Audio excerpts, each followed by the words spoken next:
میرا ایک ورڈ ہے ڈیجیٹل ڈسپلن. ہر چیز کی استعمال کی رولز بنائیں گے. اب تقریباً کے ہاتھ میں موبائل ہے, اسی پہ بینکنگ ہے, اسی پہ ٹریڈنگ ہے, اسی پہ انٹرٹینمنٹ ہے, اسی پہ انفارمیشن ہے. کیونکہ آپ جدت سے ہاتھ نہیں کھینچ سکتے, آپ ٹیکنالوجی سے ہاتھ نہیں کھینچ سکتے. یہ آئے گی اور یہ اپنا کام کرے گی, لیکن جب تک ہم اس کے ڈسپلن کو نہیں اڈاپٹ کریں گے ہم شاید بہت بڑا نقصان کریں گے, اپنا بھی اور اپنی جنریشن کا. موبائل کو کب دیکھنا یہ الگ ہے, کیا دیکھنا ہے اور کتنا دیکھنا ہے. ختم ہو کے بعد آپ کا یہ پورے کے پورا ڈسپلن سیٹ ہو جائے گا. اب اس میں بچوں کے تعلق سے الگ چلے گا, بڑوں کے تعلق سے الگ چلے گا, اسٹوڈنٹ کے تعلق سے الگ چلے گا, جس کا جتنا استعمال. اب ایک عام آدمی ہے, اس کا کوئی اتنا استعمال ہے ہی کوئی نہیں. اب وہ ویسے موبائل پہ لگا ہوا, یہ بھی دیکھ رہا ہے وہ بھی دیکھ رہا ہے, irrelevant چیزوں میں اگر وہ گم ہو جاتا ہے تو ڈیفینیٹلی اس کا اپنا لاس ہے. اللہ کے پیارے ابھی فرماتے ہیں کہ انسان کے حسن اسلام سے یہ بھی ہے کہ لا یعنی کاموں کو ترک کر دے, جس کا نہ دین کا فائدہ نہ دنیا کا فائدہ. اچھا, جو کیرے میں انوالو اب نکلنا چاہتے ہیں تو اپنے آپ کو الٹرنیٹ دیں. اب اس کے لیے ماہ رمضان آپ کے لیے بہترین ذریعہ ہے. قرآن اتنا پڑھنا ہے,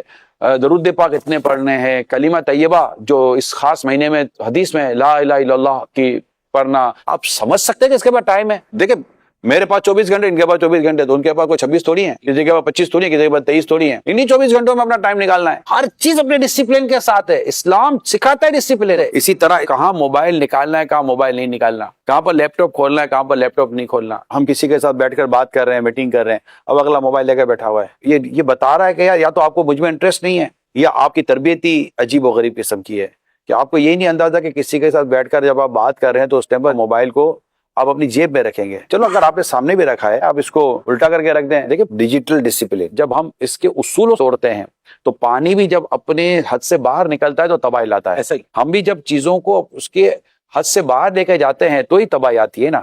ہم اس پہ اس چیز کو کوسنے کے بجائے کہ یار یہ چیز خراب ہے, تو اب آگ میں ہاتھ ڈالو گے تو ہاتھ جلائے گی, ہاتھ اس پہ دیگچی رکھے گا تو کھانا پکائے گی. اب آپ کو کیا بولو گے؟ مطلب جب بھی آپ اصول توڑتے ہیں, ڈسپلن توڑتے ہیں, طریقے اور ہمیں بتائے گئے جو سکھائے گئے, جب اسے ہٹ کر ہم اپنے کوئی بھی ہم معاملات کو لے کر چلیں گے تو میرے پیارے سامنے اس سے ہمیں نقصان تو ہو سکتا ہے.